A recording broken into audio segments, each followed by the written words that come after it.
श्रीमन नारायण, आप सभी भक्तों का हमारे चैनल में हार्दिक स्वागत, अभिनंदन और वंदन है। आइए आज कुछ विशेष तथ्य पे हम आप वार्तालाप करते हैं और जानकारी प्राप्त करते हैं। क्या क्या दरवाजे पे मंदिर बनाना शुभ होता है कि अशुभ होता है? आज मुख्य विशेष इसी पे बात चर्चा करेंगे हम आप। तो देखिए, हमने एक आध बार दो चार बार कथाओं में लोगों को सुनाया है कि घर दरवाजे पे मंदिर बनाना भी कभी कभी हमारे लिए घातक हो जाता है। तो एक हमारे रोहित भैया हुए, वो भी कहीं गए हुए थे, उनके घर में बहुत बड़ी समस्या थी और उनके दरवाजे पे मंदिर था। तो उन्होंने उनसे कहा कि दरवाजे पे मंदिर ही आपके लिए घातक है। तो वो लोग उनको इतना उद्यत हुए कि वो मार भी देते। तो रोहित भैया हमको कहे कि महाराज जी, इसका कहीं प्रमाण आपने नहीं डाला है, जिसके कारण हम चैनल पे आपको दिखा भी नहीं पाए कि महाराज जी हमारे ऐसे बोल रहे थे। तो आइए इस पे एक विशेष हम आपको जानकारी देते हैं। देखिए, ये अग्नि पुराण की पुस्तक है।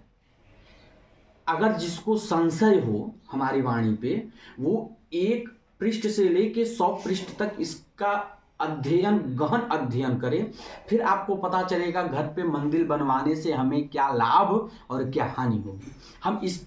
हम आपको विशेष सरल तरीके से कुछ विशेष बातें बताते चलते हैं। देखिए, अग्नि पुराण के इन सभी पृष्ठों पे मंदिर बनाने का नियम, मंदिर के बारे में नियम, मंदिर बनने के बाद के नियम का चयन किया गया है। हम आपको एक बात बताएं, निर्णय सिंधु, यज्ञ मीमांसिका, स्कंद पुराण, अग्नि पुराण, श्रीमद् देवी भागवत महापुराण, ये सब पद्धतियां आपको बताती हैं।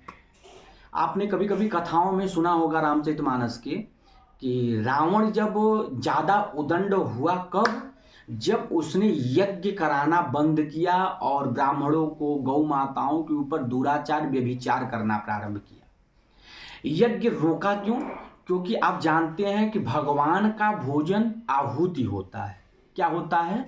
आहुति होता है। जब हम आप घर पे किसी मंदिर का निर्माण कराते हैं तो अग्नि पुराण कहता है, पहली बात क्या, अगर आपने स्वयं के लिए मंदिर निर्माण किया है तो मंदिर से ऊंचा आपका मकान नहीं होना चाहिए। मंदिर की परछाई घर पे नहीं पड़नी चाहिए, घर की परछाई मंदिर पे नहीं पड़नी चाहिए। मंदिर के ऊपर किसी वृक्ष की परछाई नहीं पड़नी चाहिए, या फिर मंदिर की परछाई किसी वृक्ष के ऊपर नहीं पड़नी चाहिए। ये सब विशेष बात है, जानकारी रखिएगा। ये अग्नि पुराण कहता है, इसको पढ़िएगा, बारीकी से समझाएगा। दूसरी बात, यज्ञ मीमांसा निर्णय सिंधु कहता क्या है, निम्न कोटि का यज्ञ होता है जिसमें 1100 से कम आहुति दी जाती है, हवन किया जाता है। अग्नि पुराण कहता है कि जब आपके दरवाजे पे मंदिर का नवनिर्माण होगा, उसी दिन से लगातार 2100 के ऊपर आहुति जब तक मंदिर होगा तब तक करना होगा। क्यों? क्योंकि भगवान का भोजन होता है आहुति। ये मत सोचिएगा कि थाली में लगाकर 56 प्रकार का भोग ले जाकर भगवान को समर्पित कर दिए। वो सब देखिए केवल कथाएं हैं, उनके भक्त आकर खा लिए, वो भक्त और भगवान की कथा है। लेकिन यहाँ भक्ति काम नहीं आती, यहाँ सरलता। मंदिर बनाए हैं, उसके नियमों का पालन करना होगा। वहां आप 56 प्रकार का भोग लगा कर रख दीजिए, भूत बामन भोलेनाथ केवल भक्त के हाथों खाएंगे। वैसा भक्ति तब आप अपनी पराकाष्ठा में जन्माइए, अन्यथा आपको 2100 के ऊपर प्रतिदिन आहुति देनी होगी। दूसरी बात, प्रतिमाओं के पूजा के लिए कोई एक व्यक्ति विशेष चयन किया जाएगा।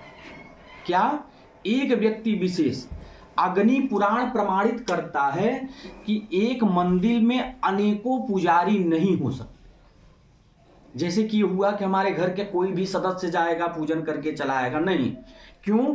क्योंकि प्रतिमा का पूजन वही कर सकता है जो सात्विक हो, लहसुन प्याज न खाता हो, फलहार रहता हो, निस्समय भगवती का उपासना, भगवान का उपासना करता हो।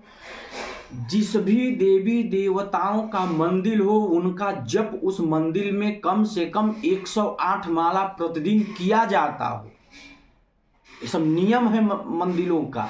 मंदिर बनने के बाद नाना प्रकार के नियम हो जाते हैं। क्या? आप अपने घर में सर्वप्रथम अगर किसी को वरीयता देंगे तो अपने ही इष्ट जिसका मंदिर बनवाए हैं उनका, जैसे अग्नि पुराण कहता है कि आप मंदिर बना लिए, ये मत सोचिए कि आपके घर में रोग हुआ, कोई बीमार हो गया, शंकर भगवान का शिवलिंग स्थापित किए, जाकर विष्णु जी से मान लिए, हे महाराज आप हमारा मनोकामना पूर्ण करिए तो हम कथा सुन लेंगे।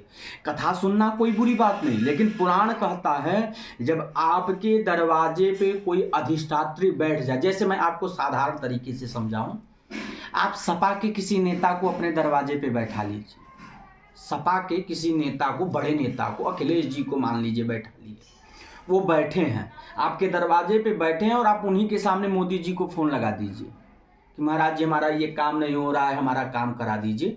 दोनों से आपका संबंध बिगड़ जाए, दोनों से संबंध बिगड़ जाए। वैसे ही भगवान की जिस प्रतिमा की स्थापना आप कर रहे हैं, प्रयास करिए कि आप उसके बाद से किसी और स्थान पे यज्ञ नहीं कराएंगे, उस मंदिर पे ही कराएंगे। ये अग्नि पुराण आपको प्रतिबंधित करता है, प्रतिबंधित करता है। या फिर मंदिरों का निर्माण करिए तो ग्रामीण क्षेत्रों में करिए, जहां गांव के सभी लोग आकर उनका पूजन कर सकें, प्रतिदिन हवन कर सकें और विधि विधान से पूजन पाठ कर कर निस्दिन निस्समय कोई ना कोई यज्ञ वहां करते रहें। क्योंकि मंदिर बनाने के बाद कर्ता के ऊपर कई बहुत बड़ी जिम्मेदारी हो जाती है। मंदिर बनने के बाद उसके कई नियम हो जाते हैं, वहाँ कितने वृक्ष लगने चाहिए, कौन कौन से वृक्ष लगने चाहिए, वहाँ कितने दिनों में कितने लोगों को गौदान देना चाहिए, एक मंदिर से कितने कन्या दान करने चाहिए, एक मंदिर में कितने दरवाजे होने चाहिए, उसके ईंटे का परिमाण कितना होना चाहिए। इतना ही साथ साथ जहां मंदिर बनवाइए पहले एक पुरसा गड्ढा खुदवाइए। ये सब कई नियम अग्नि पुराण समझाता है महाराज। अगर इन सब नियमों का हम पालन नहीं करते, अच्छा मुख्य विशेष बात बताएं, प्रतिमा की विशेष पूजा न हो और प्रतिमा को रोज आज्याहुति न मिले अर्थात भोजन न मिले, तो याद रखिएगा वो प्रतिमा आपसे नाराज होगी, वो भगवान आपसे नाराज होंगे और आपके परिवार के ऊपर कष्ट प्राप्त होगा, जिससे न तांत्रिक पकड़ पाएंगे आपके रोगों का कारण, न कोई ब्राह्मण पकड़ पाएंगे रोगों का कारण। तो इसीलिए विशेष करिएगा, दरवाजे पे मंदिर बनाने से पहले इन सब सारे बातों को ध्यान रखिएगा। क्यों? क्योंकि मंदिर जब बनते हैं तो युगों युगों के लिए बनते हैं, कोई वर्ष के लिए नहीं बनता, कोई दिन के लिए नहीं बनता, कोई मास के लिए नहीं बनता, युगों युगों के लिए बनता है। अर्थात आने वाले पीढ़ियों को भी कष्ट दे सकता है अगर प्रतिदिन आज्याहुति न हो तो। ये विशेष जानकारी है। सुना भी है कि देवताओं का भोजन केवल हवन से होता है। अगर हवन मंदिर में प्रतिदिन नहीं हुआ, वो भी 1100 के ऊपर, कितने 1100 के ऊपर, और मंदिर में महीने में एक बार कोई यज्ञ नहीं हुआ, तब भी देवता आपके ऊपर नाराज होंगे। श्रीमन नारायण, श्री राधे।